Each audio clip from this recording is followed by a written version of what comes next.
ಸನ್ಮಾನ್ಯ ಅಧ್ಯಕ್ಷರೇ, ಆದಷ್ಟು ಹೊಸ ವರ್ಷದ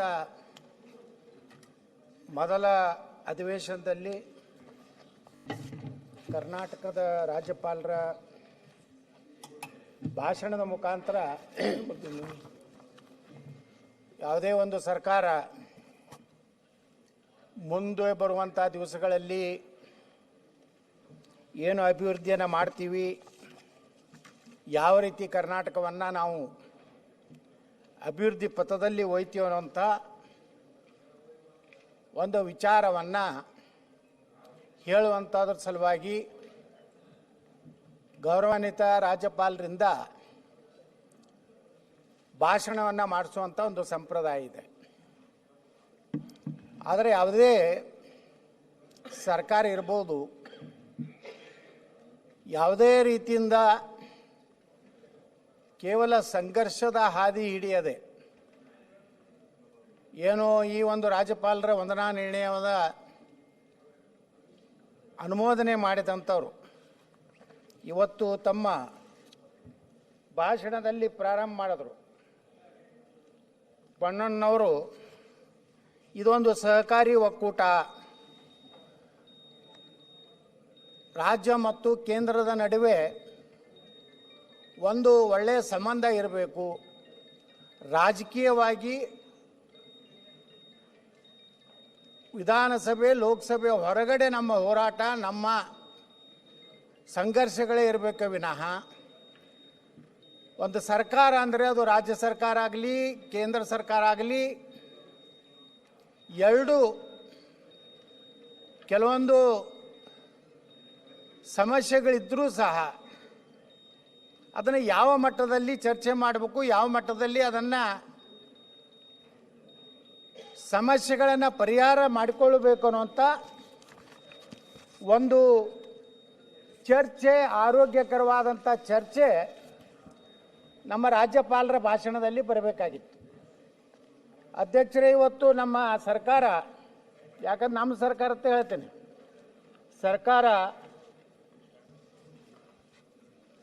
ಏನು ನಮ್ಮ ರಾಜ್ಯಪಾಲರಿಂದ ಇವತ್ತು ಭಾಷಣವನ್ನು ಮಾಡಿಸಿದೆ,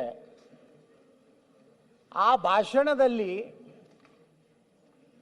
ನೇರವಾಗಿ ಕೇಂದ್ರ ಸರ್ಕಾರವನ್ನು ಟೀಕೆ ಮಾಡುವುದನ್ನು ಬಿಟ್ಟರೆ, ಗ್ಯಾರಂಟಿಗಳನ್ನು ಹೇಳಿದ್ದನ್ನೇ ಹೇಳ್ಕೊಂಡು ಹೋಗೋದು ಬಿಟ್ಟರೆ, ಈ ರಾಜ್ಯದಲ್ಲಿ ಒಂದು ಅಭಿವೃದ್ಧಿಯ ಸಂಕೇತಗಳನ್ನು ಕೊಡದೆ ಕೇವಲ ಒಂದು ರೀತಿಯ ಘರ್ಷಣೆಯ ಹಾದಿಯಲ್ಲಿ ರಾಜ್ಯ ಮತ್ತು ಕೇಂದ್ರ ಸರ್ಕಾರದ ಅಭಿವೃದ್ಧಿ ಯೋಜನೆಗಳನ್ನು ಸರಿಯಾಗಿ ನಾವು ಉಪಯೋಗ ಮಾಡದೇ ಇದ್ದರೆ ಅಂತಿಮವಾಗಿ ನಮಗೆ ಹಾಕಿದಂಥ ಮತದಾರನಿಗೆ, ನಮ್ಮ ರಾಜ್ಯಕ್ಕೆ ನಾವು ಅನ್ಯಾಯ ಮಾಡಿದಂತ ಆಗ್ತದೆ. ಅಧ್ಯಕ್ಷರೇ, ಸಾಕಷ್ಟು ಸಲ ಇವತ್ತು ಕೇಂದ್ರ ಸರ್ಕಾರ ಮಲತಾಯಿ ಧೋರಣೆ ಮಾಡ್ತಾ ಇದೆ. ಕೇಂದ್ರ ಸರ್ಕಾರ ನಮ್ಮ ಪಾಲಿನ ಹಣವನ್ನು ಕೊಡ್ತಾ ಇಲ್ಲ. ಕೇಂದ್ರ ಸರ್ಕಾರ ನಮ್ಮಿಂದ ತೆಗೆದುಕೊಂಡಂತಹ GST ಇರ್ಬೋದು, ಇನ್ಕಮ್ ಟ್ಯಾಕ್ಸ್, ಅದರ ಪ್ರಕಾರ ಹಣ ಕೊಡ್ತಾ ಇಲ್ಲ ಅನ್ನೋಂಥ ಆರೋಪವನ್ನು ಯಾವಾಗಲೂ ಆಡಳಿತ ಪಕ್ಷ ಕಾಂಗ್ರೆಸ್ ಪಕ್ಷ ಮಾಡ್ಕೊತ ಬಂದಿದೆ. ಒಂದು ಮಾಹಿತಿಯನ್ನು ನಾನು ಇವತ್ತು ಈ ಸದನಕ್ಕೆ ತಿಳಿಸಲಿಕ್ಕೆ ಬಯಸ್ತಾ ಇದ್ದೀನಿ. ಸನ್ಮಾನ್ಯ ಅಧ್ಯಕ್ಷರೇ, ಡಾಕ್ಟರ್ ಮನಮೋಹನ್ ಸಿಂಗ್ರ ಸರ್ಕಾರ 10 ವರ್ಷ ಇತ್ತು ದೇಶದಲ್ಲಿ. ಅದರ ನಂತರ ಸನ್ಮಾನ್ಯ ನರೇಂದ್ರ ಮೋದಿಯವರ ಸರ್ಕಾರ 2014ರಿಂದ 2024, ಈ ಎರಡೂ ಸರ್ಕಾರಗಳಲ್ಲಿ 10 ವರ್ಷದಲ್ಲಿ ಎಷ್ಟು ಕರ್ನಾಟಕಕ್ಕೆ ಹಣ ಬಂದಿದೆ. ಇವತ್ತು ಡಾಕ್ಟರ್ ಮನಮೋಹನ್ ಸಿಂಗ್ ಸರ್ಕಾರ ಇದ್ದಂಥ ಕಾಲದಲ್ಲಿ ತೆರಿಗೆ ಪಾಲು ಟ್ಯಾಕ್ಸ್ ಡಿವಲ್ಯೂಷನ್ ಬಂದಿದ್ದು 81,795 ಕೋಟಿ, ಗ್ರಾಂಟ್ಸ್ ಇನ್ ಏಡ್ 60,779 ಕೋಟಿ. ಅಂದರೆ ಅಧ್ಯಕ್ಷರೇ, 10 ವರ್ಷ ಮನಮೋಹನ್ ಸಿಂಗ್ ಸರ್ಕಾರದಲ್ಲಿ 1,42,574 ಕೋಟಿ ರೂಪಾಯಿ ಬಂದಿದೆ. ಅದೇ ನರೇಂದ್ರ ಮೋದಿಯವರ ಸರ್ಕಾರದಲ್ಲಿ 2014ರಿಂದ 24ರವರೆಗೆ ನಮ್ಮ ರಾಜ್ಯಕ್ಕೆ ತೆರಿಗೆ ಪಾಲು 2,93,000 ಕೋಟಿ ರೂಪಾಯಿ. ಅಂದರೆ UPA ಸರ್ಕಾರದಲ್ಲಿ ಬರಬೇಕಾದಂಥ ಹಣಕ್ಕಿಂತ ಸುಮಾರು 258% ನರೇಂದ್ರ ಮೋದಿಯವರು ಕರ್ನಾಟಕಕ್ಕೆ ಇವತ್ತು ಅನುದಾನವನ್ನು ಕೊಟ್ಟಿದ್ದಾರೆ. ಏನು ಗ್ರ್ಯಾಂಟ್ಸ್ ಇನ್ ಏಟದಲ್ಲಿ ಸುಮಾರು 2,26,000 ಕೋಟಿ ಅಭಿವೃದ್ಧಿಗಾಗಿ ಕರ್ನಾಟಕಕ್ಕೆ ಹಣ ಕೊಟ್ಟಿದ್ದಾರೆ. ಅಂದರೆ ಸುಮಾರು 273 ಪಟ್ಟು ಕರ್ನಾಟಕಕ್ಕೆ ಸನ್ಮಾನ್ಯ ನರೇಂದ್ರ ಮೋದಿಯವರು ಇವತ್ತು ಹೆಚ್ಚು ಸಹಾಯವನ್ನು ಮಾಡಿದಂಥ ಯಾರಾದರೂ ಪ್ರಧಾನಮಂತ್ರಿ ಇದ್ದರೆ ಅದು ನರೇಂದ್ರ ಮೋದಿಯವರು ಅಂತೇಳಿ ನಾನು ಭಾಳ ಹೆಮ್ಮೆಯಿಂದ ಹೇಳಲಿಕ್ಕೆ ಬಯಸ್ತಾ ಇದ್ದೇನೆ ಅಧ್ಯಕ್ಷರೇ. UPA ಸರ್ಕಾರದಲ್ಲಿ ಬಂದಂಥ ಒಟ್ಟು ಅಭಿವೃದ್ಧಿ ಹಣ 1,42,574 ಕೋಟಿ.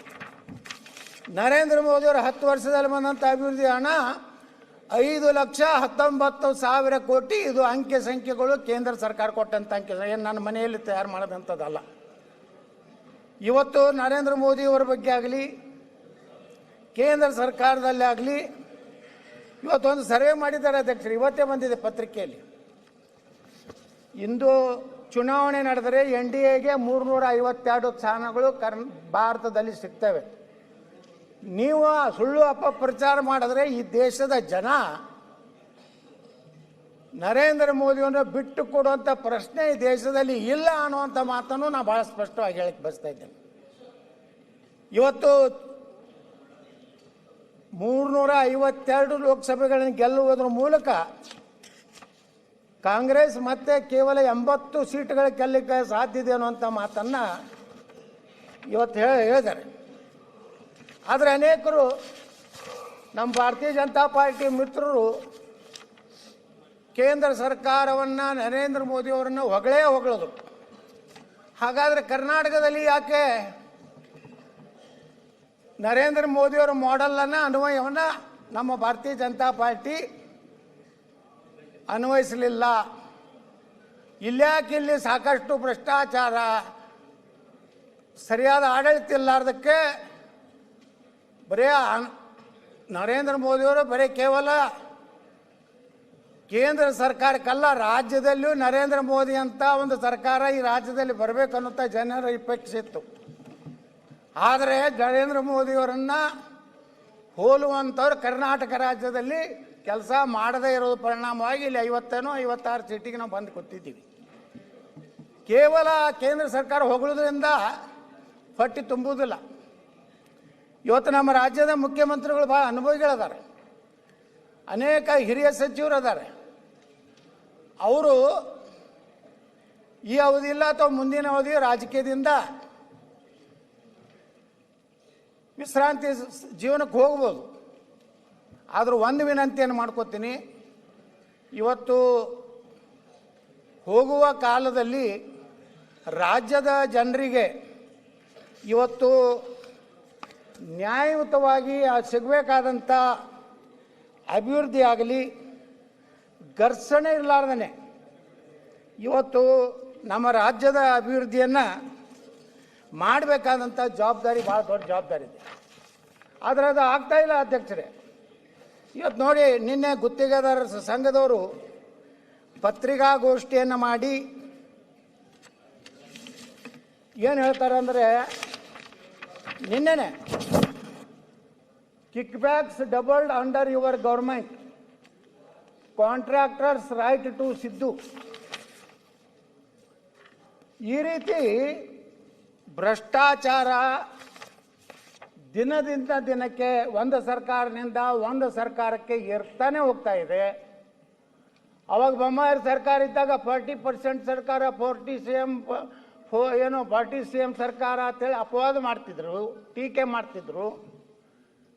ಒಂದು ಮುಖ್ಯಮಂತ್ರಿ ಹುದ್ದೆಗೆ ಯಾರೇ ಆಗಲಿ ಏನು ಗೌರವ ಕೊಡೋದೇ ಬೊಮ್ಮಾಯಿಯವರನ್ನು ಅಪಮಾನ ಮಾಡುವಂಥದ್ದು, ರೋಡ್ನಲ್ಲಿ ಕಾಂಪೌಂಡಿಗೆ ಬೀದಿ ಬೀದಿಯಲ್ಲಿ ಈ ರಾಜ್ಯದ ಮುಖ್ಯಮಂತ್ರಿಗಳ ಹರಾಜನ ಮಾಡುವಂಥ ಪರಿಸ್ಥಿತಿ ಈ ರಾಜ್ಯದಲ್ಲಿ ನಾವು ನೋಡಿದ್ದೀವಿ. ಈಗ ಅವರೇ ಅಧಿಕಾರಕ್ಕೆ ಬಂದಿದ್ದಾರೆ, ಅವರೇ ಕುರ್ಚಿ ಮೇಲೆ ಕೂತಿದ್ದಾರೆ.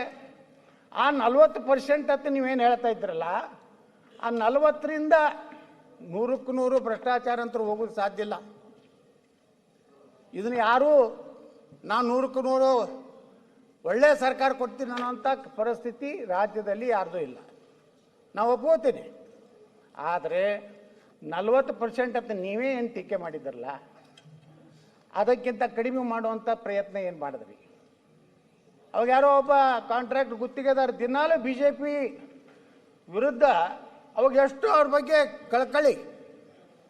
ಆ ಗುತ್ತಿಗೆದಾರ ಅಧ್ಯಕ್ಷ ಕೆಂಪೇಗೌಡ ಏನೋ ಇದೆ ಅವ್ರ ಹೆಸರು, ಕೆಂಪಣ್ಣನವ್ರ ಬಗ್ಗೆ ನಮ್ಮ ಮುಖ್ಯಮಂತ್ರಿಗಳು, ಅಂದಿನ ವಿರೋಧ ಪಕ್ಷದ ನಾಯಕರು ಮತ್ತು ಕಾಂಗ್ರೆಸ್ ಅಧ್ಯಕ್ಷರು ಎಷ್ಟೋರಿಗೆ ಗೌರವ ಕೊಟ್ಟು ಕೆಂಪಣ್ಣ ಹೇಳಿದ್ದಾರೆ 40% ಇದೆ, ಈ ಭ್ರಷ್ಟ ಸರ್ಕಾರ, ಅಯೋಗ್ಯ ಸರ್ಕಾರ ಅಂತ ಹೇಳೋರು. ಇವತ್ತು ಅದೇ ಗುತ್ತಿಗೆದಾರ ಸಂಘ ಕೆಂಪಣ್ಣ ಸತ್ತ ಮೇಲೆ ಯಾರು ಬಂದವರು ಗೊತ್ತಿಲ್ಲ, ಮಂಜುನಾಥ್ ಅವರು ಹೇಳಿದ್ದನ್ನು ಸಹ ನೀವು ಒಪ್ಕೋಬೇಕಾಗ್ತದಲ್ಲ. ಎಂದು ಕೆಂಪಣ್ಣನ ನೀವು ಒಪ್ಕೊಂಡಿರಲ್ಲ, ಇವತ್ತು ಮಂಜುನಾಥರು ಭ್ರಷ್ಟಾಚಾರ ನಡೆದಿದ್ದ ಒಪ್ಕೋಬೇಕು. ಮುಖ್ಯಮಂತ್ರಿಗಳು ಕರೆದು ಮಾತಾಡಬೇಕು, ಏನಪ್ಪ ಎಲ್ಲೆಲ್ಲಿ ಈ ರೀತಿ ಕರಪ್ಷನ್ ನಡೆದಿದೆ. ಇವತ್ತು ನೋಡಿ ಅಧ್ಯಕ್ಷರೇ, ಏನು ಇವತ್ತು ಎಷ್ಟು ಇವತ್ತು ನಮ್ಮ ಗುತ್ತಿಗೆದಾರರ ಬಾಕಿ ಇದೆ ಅನ್ನುವಂಥದ್ದನ್ನು ಪೂರ್ತಿ ಇವತ್ತು ಮಾಹಿತಿ ಕೊಟ್ಟಿದ್ದಾರೆ ಅವರು. ಇವತ್ತು ಎಷ್ಟು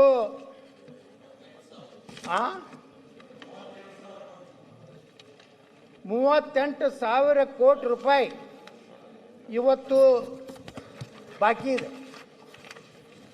ಜಲಸಂಪನ್ಮೂಲ ಇಲಾಖೆಯಲ್ಲಿ 13,000 ಕೋಟಿ. ಹಂಗಾದ್ರೆ ನೀರಾವರಿ ಎಲ್ಲಿ ಆಗ್ತದೆ ಅಧ್ಯಕ್ಷರೇ? ಕೃಷ್ಣೆಗೆ ಎಂತ ನ್ಯಾಯ ಸಿಗ್ತದೆ? ಕಾವೇರಿಗೆ ಎಂತ ನ್ಯಾಯ ಸಿಗ್ತದೆ? ಆ ಕೇಂದ್ರ ಸರ್ಕಾರ ಕೂಡ 5,000 ಕೋಟಿ ಬಗ್ಗೆನೇ ನೀವು ಚರ್ಚೆ ಮಾಡ್ತೀರಿ. ಇಲ್ಲಿ ಇನ್ನೋರಿಗೆ ರಾಜ್ಯ ಸರ್ಕಾರದಿಂದ DPR ಕಳಿಸಿಲ್ಲ. DPR ಕಳಿಸಲಾರ್ದೇ ಸರ್ಕಾರ ಅಲ್ಲಿ ಸರ್ಕಾರ ಬಿಡುಗಡೆ ಹೆಂಗೆ ಮಾಡ್ತದೆ? ಲೋಕೋಪಯೋಗಿ ಇಲಾಖೆಯಲ್ಲಿ 8,370 ಕೋಟಿ, RDPRದಲ್ಲಿ 3,800 ಕೋಟಿ, ಸಣ್ಣ ನೀರಾವರಿ ಇಲಾಖೆಯಲ್ಲಿ 3,000 ಕೋಟಿ, ವಸತಿ ಇಲಾಖೆಯಲ್ಲಿ 2,600 ಕೋಟಿ, BBMPಯಲ್ಲಿ 2,600 ಕೋಟಿ, ನಗರಾಭಿವೃದ್ಧಿಯಲ್ಲಿ 2,000 ಕೋಟಿ, ಕಾರ್ಮಿಕ ಇಲಾಖೆಯಲ್ಲಿ 2,000 ಕೋಟಿ. ಇವತ್ತು ಈ ರೀತಿ ಗುತ್ತಿಗೆದಾರರ ಹಣ ಕೊಡದೇ ಇದ್ದರೆ, ಅವ್ರು ಹೇಳಿದ್ದಾರೆ ಅಧ್ಯಕ್ಷರೇ, ನಾವು 8ನೇ ತಾರೀಕಿಗೆ ಮಾರ್ಚ್ 5ರಿಂದ ಕರ್ನಾಟಕದಲ್ಲಿ ಎಲ್ಲ ಕಾಮಗಾರಿಗಳನ್ನು ಸ್ಥಗಿತ ಮಾಡ್ತೀವಿ. ಇವತ್ತು ಗುತ್ತಿಗೆದಾರರು ಆತ್ಮಹತ್ಯೆ ಮಾಡ್ಕೋತಾ ಇದ್ದಾರೆ, ಮನೆ ಮಠ ಎಲ್ಲ ಮಾರ್ಕೊಂಡು. ಅಧ್ಯಕ್ಷರೇ, ಹಳ್ಳಿಗಾಡಿನಲ್ಲಿ ಕರ್ನಾಟಕದಲ್ಲಿ ಗುತ್ತಿಗೆದಾರರು ಖಾಸಗಿ ಬಡ್ಡಿಯನ್ನು ತೊಗೊಂಡು ಬಂದು 5%, 10%, 1 ಲಕ್ಷ ಸಾಲ ಖಾಸಗಿಯಲ್ಲಿ ತಂದರೆ 5% ಅಂದ್ರೆ ಅಧ್ಯಕ್ಷರೇ 1 ಲಕ್ಷಕ್ಕೆ 5,000 ರೂಪಾಯಿ ಆಗ್ತದೆ. 10%ನಲ್ಲಿ ತೊಗೊಂಡಿದ್ದಾರೆ. ನಮ್ಮಲ್ಲಿ ಗುತ್ತಿಗೆದಾರ ಬಂದು ಕಣ್ಣೀರು ಹಾಕ್ತಾರೆ. ಏನು ಮಾಡಿದ್ರು ಒಟ್ಟೆ ಬ್ಯಾಂಕಿನ ಸಾಲ ಮುಗಿಸ್ಲಿಕ್ಕೆ ಆಗ್ತಾ ಇಲ್ಲ, ಆತ್ಮಹತ್ಯೆ ಮಾಡ್ಕೋತಾ ಇದ್ದಾರೆ. ಅವರ ಪರಿಸ್ಥಿತಿ ಇವತ್ತು ಗುತ್ತಿಗೆದಾರರ ಬಗ್ಗೆ ನಾನೇನೋ ಗುತ್ತಿಗೆದಾರರ ಪರವಾಗಿ ನಾ ಮಾತಾಡ್ತಾ ಇದ್ದೇನೆ ತಿಳ್ಕೊಬೇಡ್ರಿ ಸನ್ಮಾನ್ಯ ಅಧ್ಯಕ್ಷರೇ. ಗುತ್ತಿಗೆದಾರರಿಗೆ ನೀವು ಸರಿಯಾಗಿ ಹಣ ಕೊಟ್ಟರೆ ಅಭಿವೃದ್ಧಿ ನೋಡ್ರಿ. BJP ಕಾಂಗ್ರೆಸ್ ಇದು ಬೇಡ. ಯಾರು ನೋಡ್ರಿ, ಯಾವ ಸರ್ಕಾರ ಇರ್ತದಲ್ಲ ಅವರು ಇಟ್ಟು ಬಾಕಿ ಇಟ್ಟು ಹೋಗೋರೆ. ನಾಳೆ ನಿಮ್ಮ ಸರ್ಕಾರ ಮುಂದಿನ ಯಾರು ಬರ್ತಾರಲ್ಲ, ನಾಳೆ ನಮ್ಮದೇ ಸರ್ಕಾರ ಬರ್ಬೋದು. ಅಲ್ಲ BJPಯಲ್ಲಿ ಇಲ್ಲ, ನೀವು ನಿಮ್ಮದೇ ಸರ್ಕಾರ. ಅದು ಯಾವ ಥರ ಎತ್ತಳವ್ರೆ? ನೀವು BJPಯಲ್ಲೇ ಇಲ್ಲ. ಇರಿ ಯತ್ನಾಳ್ ಜೊತೆ ನೀವಿದ್ದೀರ ಗೋಪಾಲಕೃಷ್ಣ ಅವರೇ, ಅಲ್ಲ ಅಣ್ಣ, ಗೋಪಾಲ್ ಬಿಜೆಪಿ ಕೃಷ್ಣ. ಇಲ್ಲ ನಮ್ ಸರ್ಕಾರ ಅಂದ್ರೆ ನೀವು ಗೋಪಾಲ್ ಕೃಷ್ಣ. ನೀವು ಪಕ್ಷೇತರಾಗಿ ನಮ್ ಸರ್ಕಾರ ಅಂತ ಹೇಳಿ. ನಾಳೆ ನಿಮ್ಗೆ ಟಿಕೆಟ್ ಸಿಗಲಿಲ್ಲ ಅಂದ್ರೆ ನನ್ನ ಬಲ್ಲೆ ಬರ್ಬೇಕಾಗ್ತದೆ. ಅಂತ ನನಗೆ ಇಲ್ಲಿ ಹುಷಾರ್. ಬಂದೆ. ಹುಷಾರ್, ಎಚ್ಚರಿಕೆ ಮಾತಾಡ್ಬೇಕು ನನ್ನ ಬಗ್ಗೆ. ಅಲ್ಲ ನಾನ್ ಹೇಳಿದ್ದು ಅಧ್ಯಕ್ಷರೇ, ನಮ್ ಸರ್ಕಾರ ಬಂದ್ರೆ ಅಂದ್ರಲ್ಲ ಅದಕ್ಕೆ ಹೇಳಿದ್ದ. ಇಲ್ಲ ನೋಡಿ, ಸರ್ಕಾರ ಅದು ಕಾಂಗ್ರೆಸ್ ಇರಲಿ, ಬಿಜೆಪಿ ಇರಲಿ, ಜನತಾದಳ ಇರಲಿ, ಬರೀ ನಾವು ಹಿಂದಿನ ನೆಪ ಮಾಡ್ಕೊಂಡು ಕುಂಡ್ರೋದಲ್ಲ. ಇವತ್ತು ನಮ್ಮ ಹಿಂದಿನ ಸರ್ಕಾರ ಯಾವ ರೀತಿ ಇದನ್ನ ಗುತ್ತಿಗೆದಾರರ ನೀವು ಹಣವನ್ನು ಪಾವತಿ ಮಾಡ್ತೀರಿ, ನಾಳೆ ಮಾರ್ಚ್ ಅನ್ನೋದ್ರ ಒಳಗಾಗಿ ಇದೇನು ನಮ್ಮ 38,000 ಕೋಟಿ ರೂಪಾಯಿ ನೀವು ಅವರ ಹಣ ಕೊಟ್ಟರೆ ಸನ್ಮಾನ್ಯ ಮುಖ್ಯಮಂತ್ರಿಗಳು ಈ ರಾಜ್ಯದಲ್ಲಿ ಕೆಲಸಗಳು ಪ್ರಾರಂಭ ಆಗ್ತವೆ. ನೀವು ಏನು ಮಾಡ್ತೀರಿ ನೋಡಿ, ಏನಾಗ್ಬಿಟ್ಟಿದೆ ಇವತ್ತು ಎಲ್ಲೋ ಸಿಗೂ ಕಮಿಷನ್ ಕೊಡಬೇಕು, ಟೆಂಡರ್ ಬರೀ ಅದನ್ನೇ ನಿಮ್ಮದೇ ಬಿಡ್ರಿ.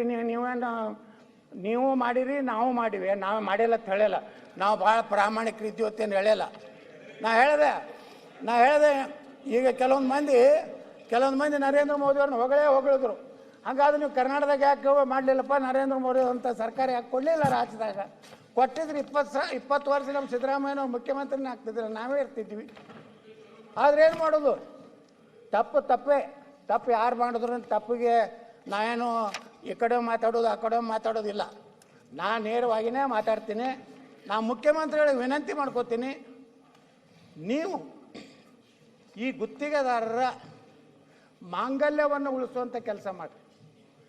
ಗುತ್ತಿಗೆದಾರರು ಪೇಮೆಂಟ್ ಒಂದು 50% ಕೊಡಿ, ಏನಾದರೂ ಮಾಡಿ, ಯಾವುದಾದ್ರೂ ಸಂಪನ್ಮೂಲ. ಇವತ್ತು ನೋಡಿ ಕೃಷ್ಣ ಮೇಲ್ದಂಡೆ ಯೋಜನೆ ನೀವು ಹೇಳಿದ್ದೀರಿ, 30 ಲಕ್ಷ ಒಣ ಭೂಮಿಗೆ, 40 ಲಕ್ಷ ನೀರಾವರಿ ಭೂಮಿಗೆ ಕೊಡಬೇಕನ್ನೋಂಥ ಒಂದು ಒಳ್ಳೆಯ ನಿರ್ಣಯ ಮಾಡಿರಿ, ಅದು ನಾವು ಸ್ವಾಗತ ಮಾಡ್ತೀವಿ.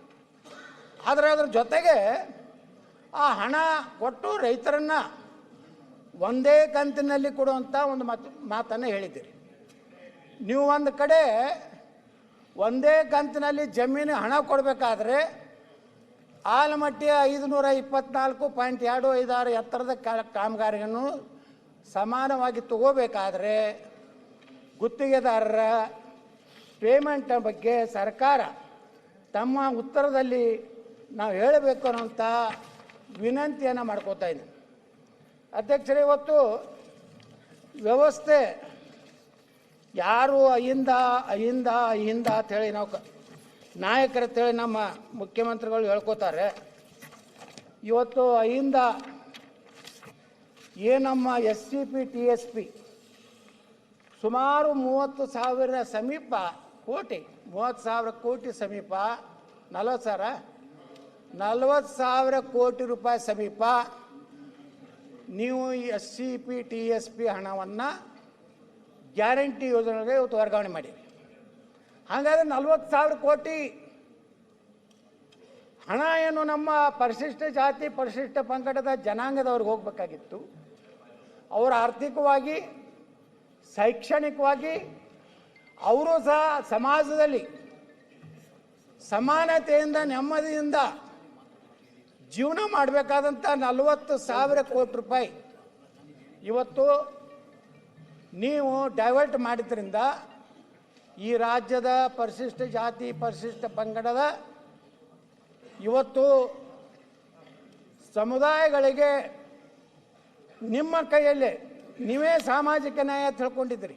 ರಾಜ್ಯಪಾಲರ ಭಾಷಣದಲ್ಲಿ ಎಲ್ಲಿ ಸಾಮಾಜಿಕ ನ್ಯಾಯ ಇದೆ? ಅವ್ರಿಗೆ ಸಿಗಬೇಕಂತ ನ್ಯಾಯಯುತ ಪಾಲನ್ನು ಆ 40,000 ಕೋಟಿ ರೂಪಾಯಿನ ಸರಿಯಾಗಿ ನಮ್ಮ SC ST ಜನಾಂಗಕ್ಕೆ ಅವರ ಅಭಿವೃದ್ಧಿಗೆ, ಆರ್ಥಿಕವಾಗಿ ಅಭಿವೃದ್ಧಿಗೆ, ಶಿಕ್ಷಣಕ್ಕೆ ಖರ್ಚು ಮಾಡಿದರೆ, ಒಳ್ಳೆ ಹಾಸ್ಟೆಲ್ ಕಟ್ಟಿದ್ರೆ, ಒಳ್ಳೆ ಶಿಕ್ಷಣ ಕೊಟ್ಟಿದ್ರೆ ಬಹುಶಃ ನಮ್ಮ ರಾಜ್ಯದ SC ST ಜನಾಂಗ ಅತ್ಯಂತ ನೆಮ್ಮದಿಯಿಂದ ಡಾಕ್ಟರ್ ಬಾಬಾ ಸಾಹೇಬ್ ಅಂಬೇಡ್ಕರ್ ಅವರ ಒಂದೇನು ವಿಚಾರ ಇತ್ತು ಆ ವಿಚಾರವನ್ನು ಜಾರಿ ಮಾಡಿದರೆ ಬಹುಶಃ ಈ ಒಂದು ಯೋಜನೆಗಳು ಇವತ್ತು ಯಶಸ್ವಿ ಆಗ್ತಿತ್ತು. ಆದರೆ ಅಧ್ಯಕ್ಷರೇ, ಭಾಳ ದುರ್ದೈವ ಅಹಿಂದ ನಾಯಕರೇ ಮುಖ್ಯಮಂತ್ರಿ ಇದ್ದಾಗ ವಾಲ್ಮೀಕಿ ಹಗರಣ ಆಗ್ತದೆ. ಸುಮಾರು 184 ಕೋಟಿ ರೂಪಾಯಿಯಲ್ಲಿ ಮಾನ್ಯ ಮುಖ್ಯಮಂತ್ರಿಗಳೇ ಒಪ್ಪಿಕೊಂಡಂತೆ ಸುಮಾರು 85 ಕೋಟಿ ರೂಪಾಯಿ ಅವ್ಯವಹಾರ ಆಗ್ತದೆ. CBIದು ತನಿಖೆ ನಡೆದಿದೆ. ಇದು ಬಹಳಷ್ಟು ದೊಡ್ಡ ಪ್ರಮಾಣದಲ್ಲಿ ಇದರಲ್ಲಿ ಭ್ರಷ್ಟಾಚಾರ ಆಗಿದೆ ಅನ್ನುವಂಥ ಒಂದು ಕಳಂಕ ಇವತ್ತು ನಿಮ್ಮ ಸರ್ಕಾರಕ್ಕೆ ತಟ್ಟಿದೆ. ಕಾರ್ಮಿಕರ ಕಿಟ್ ಹಗರಣ ಆಯಿತು, ದಲಿತ ಮಹಿಳೆಗಳ ಮೇಲೆ ದೌರ್ಜನ್ಯ, ಜನಸಾಮಾನ್ಯರಿಗಂತರೂ ಇವತ್ತೆಲ್ಲ ಹಗರಣಗಳು ನೋಡ್ರಿ ಅಧ್ಯಕ್ಷರ, ಮೂಡ ಹಗರಣ, ವಾಲ್ಮೀಕಿ ಹಗರಣ, ವಸತಿ ಹಗರಣ, ನರೇಗಾ ಹಗರಣ, ಕಾರ್ಮಿಕ ಕಿಟ್ ಹಗರಣ, ಜನರಿಗಂತರೂ ದಿನಾಲೂ ಒಂದೊಂದು ಟ್ಯಾಕ್ಸು, ಪೆಟ್ರೋಲು, ಡೀಸೆಲು, ವಿದ್ಯುತ್ತು, ನಂದಿನಿ ಹಾಲು, ಆಲ್ಕೋಹಾಲು, ಆಸ್ತಿ ನೋಂದಣಿ ಶುಲ್ಕ, ದಿನಬಳಕೆ ವಸ್ತುಗಳು, ಸಾರಿಗೆ ದರ, ಸರ್ಕಾರಿ ಆಸ್ಪತ್ರೆಗಳ ಸೇವಾ ಶುಲ್ಕ, ಆಸ್ತಿ ಮುದ್ರಾಂಕ ಶುಲ್ಕ, ಆಸ್ತಿ ತೆರಿಗೆ, ನೀರಿನ ಬಿಲ್ಲು, ಮರಳು, ಗಣಿಗಾರಿಕೆ ಶುಲ್ಕ, ಕಸದ ಮೇಲೆ ತೆರಿಗೆ, ಅದನ್ನೂ ಬಿಡಲಿಲ್ಲ, ಕಸದ ಮೇಲೂ ಸಹ ತೆರಿಗೆ ಹಾಕುವಂಥ ಸರ್ಕಾರ ಇವತ್ತು ಆಯಿತು ಅನ್ನೋಂಥ ಪರಿಸ್ಥಿತಿ ಇವತ್ತು ಈ ರಾಜ್ಯದಲ್ಲಿ ಇವತ್ತು ನಿರ್ಮಾಣ ಆಗಿದೆ. ಇವತ್ತು ಅಧ್ಯಕ್ಷರ ರಾಜ್ಯದಲ್ಲಿ ಸುಮಾರು 2 ಲಕ್ಷ ಸರ್ಕಾರ ಕೊಟ್ಟಂಥ ಒಂದು ಅಂಕಿ ಸಂಖ್ಯೆಗಳ ಪ್ರಕಾರ ಸುಮಾರು 2,82,000 ಸರ್ಕಾರಿ ಹುದ್ದೆಗಳು ಇವತ್ತು ಖಾಲಿ ಇವೆ. ಆದರೆ ಈ 2,82,000 ಹುದ್ದೆಗಳನ್ನು ತುಂಬುವಂಥ ಪ್ರಾಮಾಣಿಕ ಪ್ರಯತ್ನ ಈ ಸರ್ಕಾರದಿಂದ ಆಗ್ತಾ ಇಲ್ಲ. ಇವತ್ತು ಲಕ್ಷಾಂತರ ನಿರುದ್ಯೋಗಿ ಯುವಕರು ಇವತ್ತು ಧಾರವಾಡದಲ್ಲಿ ಹೋರಾಟ ಮಾಡಿದ್ರು. ಮುಂದೆ ಬೆಳಗಾವಿಯಲ್ಲಿ ಮಾಡದಂತೆ ಯಾವುದೇ ಜಿಲ್ಲೆಯಲ್ಲಿ ನಿರುದ್ಯೋಗ ಯುವಕರು ಹೋರಾಟ ಮಾಡ್ತೀನಿ ಅಂದರೆ ಅದನ್ನು ಪೊಲೀಸ್ ಬಲ ಉಪಯೋಗ ಮಾಡಿ ಇವತ್ತು ಅವರ ಒಂದು ನಿರುದ್ಯೋಗಿ ಯುವಕರು ಉದ್ಯೋಗ ಸಲುವಾಗಿ ಅವರ ಹೋರಾಟವನ್ನು ಹತ್ತಿಕ್ಕುವಂಥ ಕೆಲಸ ಈ ರಾಜ್ಯದಲ್ಲಿ ಆಯಿತು. ಮಹಿಳೆಯರ ಮೇಲೆ, ಮಕ್ಕಳ ಮೇಲೆ ನಿರಂತರವಾಗಿ ದೌರ್ಜನ್ಯ, ಅತ್ಯಾಚಾರ ಈ ರಾಜ್ಯದಲ್ಲಿ ನಡೀತಾ ಇದೆ. ಬಾಣಂತಿಯರ ಸಾವು, ಪ್ರತಿಷ್ಠೆಗಾಗಿ RCB ಅಭಿಮಾನಿಗಳ ಬಲಿ, ಬ್ಯಾಂಕುಗಳ ಲೂಟಿ, ಹಾಡೋಗಲೆ ದರೋಡೆಗಳು, ಸನಾತನ ಧರ್ಮದ ಕಾರ್ಯಕ್ರಮಗಳ ಕಲ್ಲು ತೂರಾಟ, ಬೆಂಗಳೂರಿನಲ್ಲಿ ಜಯನಗರ ತೇರು ಎಳೆಯುವಾಗ ಮಾಲಾಧಾರಿಗಳ ಮೇಲೆ ಕಲ್ಲೆಸೆತ, ಬೆಂಗಳೂರು ನಗರದಲ್ಲಿ ಕಿಲ್ಲರ್ ಗುಂಡಿಗೆ 558 ಜನ ಬಲಿ, ರಾಜ್ಯದಲ್ಲಿ ಸುಮಾರು 1,585 ರೈತರ ಆತ್ಮಹತ್ಯೆ, ರಾಜ್ಯದಲ್ಲಿ ಕನ್ನಡ ಸರ್ಕಾರಿ ಶಾಲೆಗಳಿಗೆ ಸರಿಯಾದ ಶಾಲಾ ಕೋಣೆಗಳ ವ್ಯವಸ್ಥೆ ಇಲ್ಲಾರ್ದಂಥ ಅಧೋಗತಿಗೆ ಇಳಿದಂಥ ಪರಿಸ್ಥಿತಿ. ಇವತ್ತು IT-BT ಕಂಪ್ನಿಗಳ ಬಗ್ಗೆ ಈ ರಾಜ್ಯದ ಉಪಮುಖ್ಯಮಂತ್ರಿಗಳು ಏನು ಬೇಕಾದ ಬಾಯಿಗೆ ಬಂದಂಗೆ ಏನೊಂದು ಉಪಮುಖ್ಯಮಂತ್ರಿಯಾಗಿ ಎಷ್ಟು ಗೌರವಯುತವಾಗಿ ಯಾವುದೇ ಒಂದು ಜನರ ಬೇಡಿಕೆ ಬಂದಾಗ ಅಧ್ಯಕ್ಷರೇ ಗೌರವಯುತವಾಗಿ ಮಾತಾಡುವಂಥದ್ದು ಇಲ್ಲ.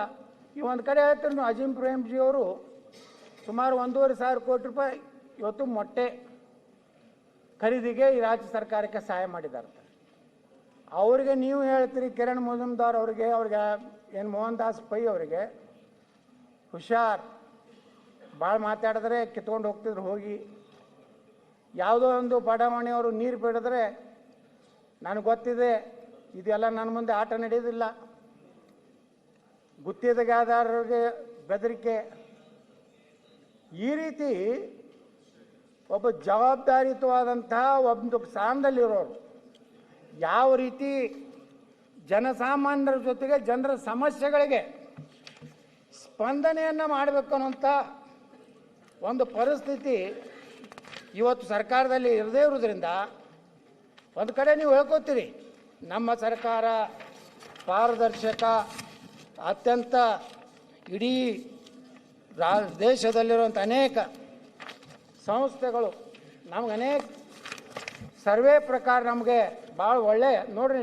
ಮೊದಲೇ ಪ್ಯಾರಾದಲ್ಲಿ ಹೇಳ್ತಾರೆ, ಮಾನ್ಯ ರಾಜ್ಯಪಾಲರು ಹೇಳ್ತಾರೆ, ನನ್ನ ಸರ್ಕಾರವು ಅಭಿವೃದ್ಧಿ, ಜನಸ್ನೇಹಿ ಆಡಳಿತ, ಕಾನೂನು ಮತ್ತು ಸುವ್ಯವಸ್ಥೆ ಮುಂತಾದವುಗಳಲ್ಲಿ ಅಭೂತಪೂರ್ವ ಸಾಧನೆಗಳನ್ನು ಮಾಡುತ್ತಿದೆ. ಇದ್ರಾಗ ಏನಾದರೂ ಒಂದರ ಸತ್ತಿದೆ ಅಧ್ಯಕ್ಷರೇ? ಈ ರೀತಿ ಪರಿಸ್ಥಿತಿಯಲ್ಲಿ ಅಧ್ಯಕ್ಷರೇ, ನಾ ಮುಖ್ಯಮಂತ್ರಿಗಳಿಗೆ ವಿನಂತಿ ಮಾಡ್ಕೋತೀನಿ, ನೀವು ನಿಮ್ಮ ಕಾಲದಲ್ಲಿ ಇನ್ನಾದ್ರೂ 2.5 ವರ್ಷ ಇದೆ, ಈ ಆಡಳಿತ ವ್ಯವಸ್ಥೆಯಲ್ಲಿ ಒಂದು ರೀತಿ ಗೊಂದಲ ಇದೆ. ನವೆಂಬರ್ ಕ್ರಾಂತಿಯೋ, ಡಿಸೆಂಬರ್ ಕ್ರಾಂತಿಯೋ, ಜನವರಿ ಕ್ರಾಂತಿಯೋ, ಯಾವ ಕ್ರಾಂತಿ ಆಗ್ತಿತ್ತೋ ಅಥವಾ ಇಲ್ಲೋ, ಇಲ್ಲಾಂದ್ರೆ ಇದೇ ಮುಖ್ಯಮಂತ್ರಿಗಳು 5 ವರ್ಷ ಪೂರ್ತಿ ಮುಗಿಸ್ತಾರೆ ಅನ್ನೋಂಥದ್ದು ಈ ರಾಜ್ಯದ ಜನರಿಗೆ ಸಂದೇಶ ಹೋದರೆ, ಈ ರಾಜ್ಯದ ಅಧಿಕಾರಿಗಳಿಗೆ ಸಂದೇಶ ಹೋದರೆ ಮಾತ್ರ ಆಡಳಿತದಲ್ಲ ಏನು ಕುಸಿತ ಆಗಿದೆ. ಆಡಳಿತದಲ್ಲಿ ಇವತ್ತು ಅಧಿಕಾರಿಗಳು ಯಾರ ಕಂಟ್ರೋಲ್ನಲ್ಲಿ ಇಲ್ಲ. ಅವರಿಗೆ ಗೊತ್ತು, ಇವತ್ತು ಇವ್ರು ಇರ್ತಾರೆ, ನಾಳೆ ಹೋಗ್ತಾರೆ, ನಾವು ಯಾಕೆ ಕೆಲಸ ಮಾಡೋಣ, ಯಾಕೆ ರಿಸ್ಕ್ ತಗೋಣ ಅನ್ನೋಂಥ ಒಂದು ವಾತಾವರಣ ಏನು ನಿರ್ಮಾಣ ಆಗಿದೆ. ಈ ಒಂದು ರೀತಿಯ ರಾಜ್ಯದಲ್ಲಿ ನೇತೃತ್ವದ ಒಂದು ಪ್ರಶ್ನಾರ್ಥಕ ಚಿಹ್ನೆ ಏನಿದೆ, ಇದರಿಂದ ಕರ್ನಾಟಕದಲ್ಲಿ ಕಾನೂನು ಸುವ್ಯವಸ್ಥೆ ಆಡಳಿತ ಇವತ್ತು ಮುಖ್ಯಮಂತ್ರಿಗಳ ಕೈಯಲ್ಲಿಲ್ಲ. ಯಾಕಂದ್ರೆ ನೋಡಿ ಅಧ್ಯಕ್ಷ, ನಿನ್ನೆ ಒಂದು ಅಪೇಕ್ಷೆ ಬ್ಯಾಂಕ್ ಚುನಾವಣೆಗೆ ಹೈಕಮಾಂಡ್ದವರು ಆದೇಶ ಮಾಡ್ತಾರೆ. ಇದು ರಾಜ್ಯದ ಸಹಕಾರಿ ವ್ಯವಸ್ಥೆಯಲ್ಲಿರುವಂಥ ಒಂದು ಚುನಾವಣೆ. ಇಲ್ಲಿ ಮುಖ್ಯಮಂತ್ರಿಗಳಿದ್ದಾರೆ, ಅದಕ್ಕೆ ಆದಂಥ ಅವರೇ ಸಹಕಾರಿ ಸಚಿವರಿದ್ದಾರೆ. ಇವತ್ತು ಅವರಿಗೆ ಏನು ನಿರ್ಣಯ ತಗೋಬೇಕನ್ನುವಂಥ ಅಧಿಕಾರವನ್ನು ಕಸಿದುಕೊಳ್ಳುವಂಥ ಒಂದು ಹೈಕಮಾಂಡ್ ಇದ್ದರೆ ಒಬ್ಬ ಮುಖ್ಯಮಂತ್ರಿಗಳು ಕೆಲಸ ಹೆಂಗೆ ಮಾಡ್ಲಿಕ್ಕೆ ಆಗ್ತದೆ? ಆ ಪರಿಸ್ಥಿತಿ ಈ ರೀತಿ, ಒಂದು ಉದಾಹರಣೆ ಹೇಳ್ತೀನಿ ನಾನು ಅಪೇಕ್ಷೆ ಬ್ಯಾಂಕಿಂದು. ಈ ರೀತಿ ನಿರಂತರವಾಗಿ ಆಡಳಿತದಲ್ಲಿರುವಂಥ ಯಾವುದೇ ವ್ಯಕ್ತಿಗೆ ದಿನಾಲೂ ಕಿರುಕುಳ ಕೊಟ್ಟರೆ ಆಡಳಿತ ವ್ಯವಸ್ಥೆ ಸರಿಯಾಗಿ ನಡೀಲಿಕ್ಕೆ ಸಾಧ್ಯ ಇಲ್ಲ. ಅದಕ್ಕೆ ಏನಾದರೂ ಒಂದು ಅಂತ್ಯ ಕಾಣಬೇಕಿದೆ. ಎಲ್ಲಿವರೆಗೆ ಈ ನಾಯಕತ್ವದ ಪ್ರಶ್ನೆ ಇದೆಯಲ್ಲ, ಅವರವರೊಳಗೇನೆ ನೋಡಿ, ಮೊನ್ನೆ ಶಾಸಕಾಂಗ ಪಕ್ಷದಲ್ಲಿ ಚರ್ಚೆ ಆಗ್ತದೆ, ಪೊಲೀಸ್ ಅಧಿಕಾರಿಗಳಿಗೆ 1 ವರ್ಷಕ್ಕೇ ಅವಕಾಶ ಕೊಡಬೇಕು. ಯಾವುದೇ ಪೊಲೀಸ್ ಅಧಿಕಾರಿಗಳು ಒಂದು ಪೊಲೀಸ್ ಸ್ಟೇಷನ್ಗೆ ಬಂದರೆ, ಒಂದು ಜಿಲ್ಲೆಗೆ ಬಂದರೆ, ಒಂದು ತಾಲೂಕಿಗೆ ಬಂದರೆ ಅಧ್ಯಕ್ಷರೇ, ಕನಿಷ್ಠ 2 ವರ್ಷ ಅವ್ರು ತಿಳ್ಕೊಲಿಕ್ಕೆ ಬೇಕಾಗ್ತದೆ. ಒಂದು 6 ತಿಂಗಳು ತಿಳ್ಕೊಬೇಕು, ಯಾರು ಏನು, ಯಾರು ರೌಡಿಗಳದಾರ, ಯಾರು ಕ್ರಿಮಿನಲ್ಸ್ ಅದಾರ, ಎಲ್ಲೆಲ್ಲಿ ಏನೇನು ನಡೀತದೆ. ನೀವು ವರ್ಷಕ್ಕೊಮ್ಮೆ ಲಿಲಾವ್ ಮಾಡಬೇಕು, ಪ್ರತಿ ವರ್ಷನೂ ಒಂದು ಹೊಸ PSI ಅಂತ ತರಬೇಕು ಅನ್ನೋಂಥ ಬುದ್ಧಿ ಇಟ್ಕೊಂಡ್ರೆ ಪೊಲೀಸ್ ಇಲಾಖೆ ಏನಾಗ್ಬಿಡ್ತದೆ ಅಧ್ಯಕ್ಷರೇ? ಆ ಒಂದು ಶಾಸಕನ ತೃಪ್ತಿ ಮಾಡೋದ್ರಾಗನೇ 1 ವರ್ಷ ಹೋಗ್ತದೆ. ತೃಪ್ತಿ ಮಾಡೋಕ್ಕಿಂತ ಮುಂಚೆನೇ ಆ ಶಾಸಕ ಫೋನ್ ಮಾಡಿ ಹೇಳ್ತಾನೆ, ಮುಗಿತಪ್ಪ ನಿಂದು ಅವಧಿ, ಮತ್ತೊಂದು ಗಿರಾಕಿ ರೆಡಿಯಾಗಿದೆ, ನೀ ಅಷ್ಟೇ ಕೊಡ್ತಿದ್ರ ಮುಂದುವರಿ, ಇಲ್ಕಂದ್ರೆ ನೀವು ಬೇರೆ ಜಾಗ ನೋಡ್ಕೋ ಅಂದಾಗ ಪೊಲೀಸ್ ವ್ಯವಸ್ಥೆ, ನೀವು ಏನೇ ರಾಜಕಾರಣ ಮಾಡಿ, ನಾವು ಶಾಸಕರಿದ್ದವರು ಪೊಲೀಸರ ತಪ್ಪು ಮಾಡಿದಾಗ, ಅವು ಕರಪ್ಷನ್ ಮಾಡಿರ್ಬೋದು, ಯಾವುದೇ ಒಂದು ರೀತಿ ತಪ್ಪು ಕಾನೂನು ವ್ಯವಸ್ಥೆಯಲ್ಲಿ ಮಾಡಿದಾಗ ಶಿಕ್ಷೆ ಕೊಡಿ. ಇಲ್ಲಾಂದರೆ ಮುಖ್ಯಮಂತ್ರಿಗಳೇ ಇದೇ ರೀತಿ ವರ್ಷಕ್ಕೊಮ್ಮೆ ವರ್ಗಾವಣೆ ಒಂದು ಉದ್ಯೋಗ ಮಾಡ್ಕೊಂಡ್ಬಿಟ್ರೆ ಆಡಳಿತ, ಕಾನೂನು, ಸುವ್ಯವಸ್ಥೆ ಯಾವುದೂ ಉಳಿಲಿಕ್ಕೆ ಸಾಧ್ಯ ಇಲ್ಲ. ನಾವು ಒಂದು ಮಾತು ಹೇಳ್ತೇನೆ ಮುಖ್ಯಮಂತ್ರಿಗಳಿಗೆ, ನಿನ್ನೆ ಅಜಿತ್ ಪವಾರ್ ಅವರು ಮಹಾರಾಷ್ಟ್ರದ ಉಪಮುಖ್ಯಮಂತ್ರಿ 6 ಸಲ ಉಪಮುಖ್ಯಮಂತ್ರಿ ಆದವರು ಹೇಳ್ತಿದ್ರು, ನಾವೆಲ್ಲ ನಮ್ಮ ಮಿತ್ರರು ಮಾತಾಡಕ ಲಕ್ಷಾಂತರ ಕೋಟಿ ರೂಪಾಯಿ ಆಸ್ತಿ ಇದ್ದು ಒಡೆಯ, ಟೈಮ್ ಬತ್ತಂದರೆ ಯಾವುದೂ ನಮ್ಮ ಜೊತೆಗೆ ಬರೋದಿಲ್ಲ, ನೀವು ಎಷ್ಟು ದುಡ್ಡು ಮಾಡಿ ಅನ್ನೋಂಥದ್ದು ಬರೋದಿಲ್ಲ, ನೀವು ಎಷ್ಟು ಆಸ್ತಿ ಖರೀದಿ ಮಾಡಿ ಅಂತ ಬರೋದಿಲ್ಲ, ನಿಮಗೂ ಕೊನೆಗೆ ಬರೋದು ಅನೇಕ ಸಂದರ್ಭಗಳಲ್ಲಿ ನಾವು ಯಾಕೆ ಇವತ್ತು ನಮ್ಮ ಹಿಂದಿನ ಸ್ವಾತಂತ್ರ್ಯ ಹೋರಾಟಗಾರರನ್ನ ಯಾಕೆ ನೆನೆಸ್ಕೋತೀವಿ? ಸರ್ದಾರ್ ವಲ್ಲಭಭಾಯಿ ಪಟೇಲ್ರನ್ನ, ಇಡೀ ದೇಶವನ್ನು ಒಂದುಗೂಡಿಸಿದಂಥ, ಸುಮಾರು 565 ರಾಜ್ಯಗಳನ್ನು ಒಗ್ಗೂಡಿಸಿದಂಥ ಒಂದು ವ್ಯಕ್ತಿ ಯಾರಪ್ಪ ಅಂದರೆ ಸರ್ದಾರ್ ವಲ್ಲಭಭಾಯಿ ಪಟೇಲ್ರು. ಈ ರೀತಿ ಏನು ಒಂದು ಗೌರವವಿದೆ. ಬಹುಶಃ ನೀವು ದಾಖಲೆ ಮಾಡಿದ್ರಿ ಮುಖ್ಯಮಂತ್ರಿಗಳೇ, ಇಡೀ ಕರ್ನಾಟಕದಲ್ಲಿ ಅತಿ ಹೆಚ್ಚು ಅವಧಿಗೆ ಮುಖ್ಯಮಂತ್ರಿಯಾಗಿನ ದಾಖಲೆ ಮಾಡಿರಿ, ಅತಿ ಹೆಚ್ಚು ಬಜೆಟನ್ನು ಕೊಟ್ಟಂಥವ್ರು ದಾಖಲೆ ಮಾಡಿದ್ದೀರಿ. ಆದರೆ ನಾನು ಕೊನೆ ಮಾತು ಹೇಳ್ತೇನೆ ನಿಮಗೆ, ಅತಿ ಹೆಚ್ಚು ಭ್ರಷ್ಟಾಚಾರ ಮಾಡಿದ ಮುಖ್ಯಮಂತ್ರಿ ಅಂತೇಳಿ ಹೆಸರು ಕಳಂಕವನ್ನು ನೀವು ಹೊತ್ಕೊಂಡು ಹೋಗಬಾರದು ಅನ್ನೋಂಥದ್ದು. ಅದರ ಮೂಲಕ ಕರ್ನಾಟಕದ ಎಲ್ಲ ಉತ್ತರ ಕರ್ನಾಟಕ ಇರ್ಬೋದು, ಈ ಭಾಗದ ಕರ್ನಾಟಕ ಇರ್ಬೋದು, ಎಲ್ಲದಕ್ಕೂ ನ್ಯಾಯ ಕೊಡುವಂಥ ಕೆಲಸ ಮಾಡೋದ್ರ ಮೂಲಕ ಇವತ್ತೇನು ಸುಮ್ಮನೆ ಅಂಕಿ ಸಂಖ್ಯೆಗಳನ್ನು ಹೇಳೋದ್ರಿಂದ ಏನು ದೊಡ್ಡದಾಗೋದಿಲ್ಲ. ಅಂಕಿ ಸಂಖ್ಯೆಗಳ ಮೇಲೆ ಎಲ್ಲರಿಗೂ ಗೊತ್ತಿದೆ ಭ್ರಷ್ಟಾಚಾರ ಎಷ್ಟು ನಡೆದಿದೆ. ಸುಮ್ಮನೆ ನಮ್ಮ ಮುಂದೆ ಮಾತಾಡ್ತಾರೆ, ಆದರೆ ಹಿಂದೆ ಹೋದರೆ ನೀವು ಹೇಳೋದಕ್ಕೆ ಸತ್ಯ ಅಂತ ಹೇಳ್ತಾರೆ. ಇಲ್ಲಿ ನಮ್ಮ ಮುಂದೆ ಏನು ಹೇಳ್ತಾರೆ? ಇಲ್ಲಿ ಅವ್ರು ಮಾಡೇಬೇಕು ಪಾಪ, ಅವರು ನಮ್ಮ ಎದುರಿಗೆ ಮಾತಾಡಬೇಕು. ಯಾಕಂದ್ರೆ ಅವ್ರು ಇನ್ನೂ ಮಂತ್ರಿ ಆಗಬೇಕಾಗಿದೆ, ನಿಗಮ ಮಂಡಳಿ ಅಧ್ಯಕ್ಷರಾಗಬೇಕಾಗಿದೆ. ಈ ಎಲ್ಲ ಇರೋದ್ರಿಂದ ಮುಖ್ಯಮಂತ್ರಿಗಳಲ್ಲಿ ನಾವು ವಿನಂತಿ ಮಾಡ್ಕೋತೀನಿ, ತಮ್ಮ ರಾಜ್ಯಪಾಲರ ಭಾಷಣಕ್ಕೆ ಉತ್ತರ ಕೊಡುವ ಕಾಲದಲ್ಲಿ ನಿಮ್ಮದೇ ಆದಂಥ ಒಂದು ಬ್ಲೂ ಪ್ರಿಂಟ್ ಇಡಿ. ನಾನು ಇವತ್ತಿನಿಂದ ಈ ರಾಜ್ಯಕ್ಕೆ ಒಳ್ಳೆಯದನ್ನು ಮಾಡೋದ್ರ ಸಲುವಾಗಿ ನನ್ನ ಕೊನೆಯ ದಿನಗಳನ್ನು ನಾನು ಈ ರಾಜ್ಯಕ್ಕೆ ಒಳ್ಳೆಯದನ್ನೇ ಮಾಡಿ ಹೋಗ್ತೀನಿ. ರಾಜ್ಯದಲ್ಲಿ ಕಾನೂನು ಸುವ್ಯವಸ್ಥೆಯನ್ನು ಸರಿಯಾಗಿ ಮಾಡ್ತೀನಿ. ಭ್ರಷ್ಟಾಚಾರವನ್ನು ಸಂಪೂರ್ಣವಾಗಿ ಮಟ್ಟ ಹಾಕದಿದ್ದರೂ ಅತ್ಯಂತ ಕಡಿಮೆ ಭ್ರಷ್ಟಾಚಾರಕ್ಕೆ ತರುವಂಥ ಪ್ರಯತ್ನ ಮಾಡ್ತೀನಿ ಅನ್ನೋಂಥ ಮಾತನ್ನು ಹೇಳ್ತಾ, ಇವತ್ತು ಮಾನ್ಯ ಅಧ್ಯಕ್ಷರೇ ತಾವು ನನಗೆ ಅವಕಾಶ ಕೊಟ್ಟಿದ್ದಕ್ಕೆ ಧನ್ಯವಾದಗಳನ್ನು ಸಲ್ಲಿಸಿ ನಾನು ಎರಡು ಮಾತು ಮುಗಿಸ್ತೇನೆ. ನಾಗೇಂದ್ರ.